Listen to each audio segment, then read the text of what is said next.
ძალიან შორს ერთ ნათელ და ულამაზეს მწვანე ტყეში ბევრი ბედნიერი ცხოველი ცხოვრობდა. ამ შვენიერ ცხოველებს ძალიან უყვარდათ მთელი დღე თბილი მზის სხივების ქვეშ ერთად თამაში. მაგრამ იყო ერთი ცხოველი, რომელიც ყოველთვის დიდ ხმაურს ტეხდა. ეს იყო სწრაფი კურდღელი. კურდღელი დაუჯერებლად სწრაფი იყო და უნდოდა რომ ეს ტყეში აბსოლუტურად ყველას სცოდნოდა. მე ყველაზე სწრაფი ცხოველი ვარ მთელ მსოფლიოში. ვერავინ ვერასოდეს ირბენს ისე სწრაფად, როგორც მე. ის ბებერ-მუხებს ისეთი სისწრაფით ჩაუქროლებდა ხოლმე, რომ ნამდვილ ელვას გავდა. კურდღელი ყოველ დილით უზარმაზარ წრეებს ურტყამდა დაბნეულ და ბუზღუნა მურა დათვს. ის წყალში მოცურავე პატარა ყვითელი იღვების ოჯახს გრაციოზულად გადაახდა თავზე. მე უბრალოდ საოცარი ვარ. გამოვიწვევ ნებისმიერს, ვინც ეცდება და ნამდვილ რბოლაში მაჯობებს. სხვა ცხოველებმა მხოლოდ ხმამაღლა ამოიოხრეს. ისინი სრულიად დაიღალენ მისი გაუთავებელი ტრაბახით. უცებ მწვანე ბუჩქებიდან ყველაზე ხნიერი და ბრძენი ცხოველი კუ გამოვიდა. მან ერთი ნაბიჯი გადადგა წინ. შემდეგ კიდევ ერთი. ის ძალიან ნელა მოძრაობდა. დილა მშვიდობისა, ჩემო ენერგიულო მეგობარო. დღეს ტყეში ულამაზესი დღეა. კურდღელს ხმამაღლა გაეცინა. მან თითი პირდაპირ ნელი და დინჯი კუსკენ გაიშვირა. დილა მშვიდობისა, შენ სულელო ზლაზნია. რატომ იწუხებ საერთოდ თავს სიარულით, როცა ასეთი ნელი ხარ? ისე საშინლად ნელა მოძრაობ, სინამდვილეში ისე ჩანს, თითქოს ერთ ადგილას დგახარ. კეთილი კუ საერთოდ არ გაბრაზებულა. მან უბრალოდ ძალიან მშვიდად და წყნარად გაიღიმა.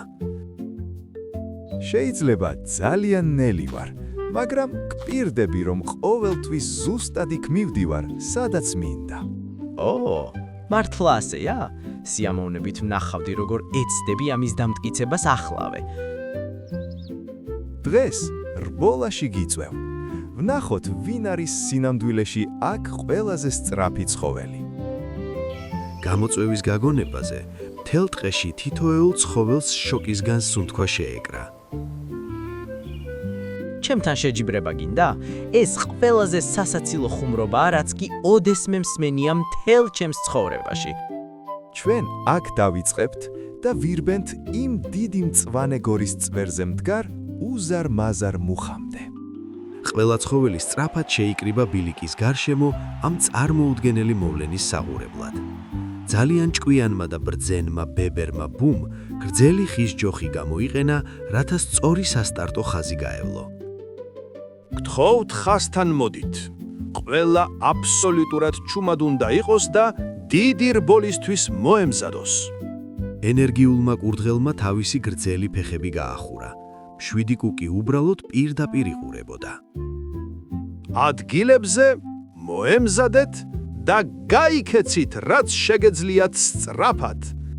სწრაფი კურდღელი მყისიერად გაუჩინარდა ყავისფერი მტვრის უზარმაზარ მბრუნავ ღრუბელში. სულ რაღაც რამდენიმე წამში კურდღელი უკვე ტყის ბილიკის შუაგულში გარბოდა. როდესაც სქელი მტვერი საბოლოოდ გაიფანტა, ნელკუს მხოლოდ ერთი პაწაწინა ნაბიჯი ჰქონდა გადადგმული. პატარა ცხოველები ერთმანეთს ეჩურჩულებოდნენ, რომ საწყალი კუ ამ რბოლას ვერასოდეს მოიგებდა. მაგრამ მამაცი მწვანე კუ მათ არ უსმენდა. ის უბრალოდ აგრძელებდა სიარულს დინჯი ნაბიჯებით. შორს მიხვეულ-მოხვეულ მიწის ბილიკზე თავდაჯერებული კურდღელი უცებ გაჩერდა და უკან მოიხედა. მან თვალები მოჭუტა, მაგრამ ვერსად დაინახა ნელი კუ თავის უკან ბილიკზე. ეს რბოლა ჩემთვის ძალიან მარტივია. უამრავი ზედმეტი დრო მაქვს, რომ ვაკეთო ის, რაც მინდა. ბილიკის გვერდით მან შენიშნა ულამაზესი ბაღი, რომელიც სავსე იყო ახალი კაშკაშა სტაფილოებით. ახლა პატარა წახემსება ჩემს შანსებს ამ სუპერ მარტივი რბოლის მოგებაში ხელს არ შეუშლის. კურდღელი მოხერხებულად ჩამოჯდა რბილ მწვანე ბალახზე და დაიწყო უზარმაზარი სტაფილოს ღეჭვა. ამ გემრიელი წახემსების შემდეგ ოქროსფერი მზის სინათლე დაუჯერებლად თბილი და სასიამოვნო ჩანდა. ვფიქრობ, უბრალოდ თვალებს დავხუჭავ და ძალიან სწრაფად წაუძინებ, სანამ ამ სულელურ რბოლას დავასრულებ. ის ზურგით მიეყრდნო დიდი ხის სქელტანს, თვალები დახუჭა და ჩაეძინა. რამდენიმე წამში მძინარე კურდღელმა ძალიან ხმამაღლა დაიწყო ხრინვა, რბოლა კი სრულიად დაავიწყდა. ამასობაში ბილიკზე კეთილმა კუმ კატეგორიული უარი თქვა წინსვლის შეჩერებაზე. ის თავის პატარა სხეულს ნელა მიათრევდა სქელ მაღალ მწვანე ბალახში, რომელიც ბილიკის კიდეებზე იზრდებოდა. ის ფრთხილად გადაძვრა ხორკლიანი ნაცრისფერი ქვების ძალიან დიდ გროვაზე, რომელიც ვიწრო ბილიკს კეტავდა. ის ოფლიანობდა და თავს ძალიან დაღლილად გრძნობდა, მაგრამ საკუთარ თავს პირობა მისცა, რომ არ დანებდებოდა. ნელა, მაგრამ სტაბილურად, მიზანდასახული კუ სულ უფრო და უფრო უახლოვდებოდა მძინარე კურდღელს. ტყის ყველა სხვა ცხოველი ჩუმად მიჰყვებოდა კუს უკან, რათა ენახათ რა მოხდებოდა შემდეგ. მამაცმა კუმ ზუსტად მძინარე კურდღლის გვერდით ჩაიარა ისე, რომ ერთი პაწაწინა ხმაც კი არ გამოუცია.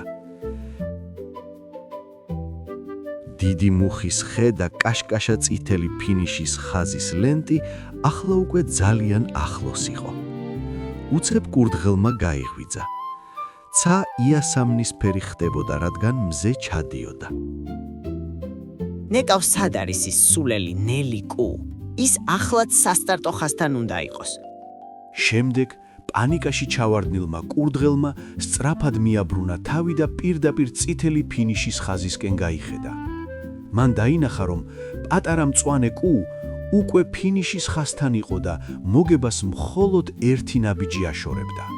ო, არა, ეს არ შეიძლება ხდებოდეს. კუსთან ვერ წავაგებ. არა, ეს სრულიად შეუძლებელია. შეშინებული კურდღელი ჰაერში მაღლა ახტა და ისე სწრაფად გაიქცა, როგორც მის ფეხებს შეეძლოთ. მაგრამ მისი დაუჯერებელი სისწრაფე უბრალოდ არ იყო საკმარისი გამარჯვებისთვის.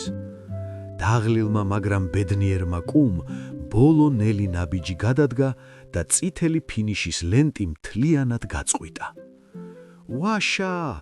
გახარებული ტყის ცხოველები სიხარულისგან ხტოდნენ და ცაში ულამაზეს ფერად ყვავილებს ისროდნენ. სრულიად ძალაგამოცლილი კურდღელი მუხლებზე დაეცა, მძიმედ სუნთქავდა და თავს ძალიან დამარცხებულად გრძნობდა. არასოდეს უნდა შეაფასოს ზერელეთ ის, ვინც მცდელობას არ წყვეტს. იმ დღეს კურდღელმა საბოლოოდ ისწავლა ძვირფასი გაკვეთილი და თავისი სისწრაფით აღარასოდეს უტრაბახია.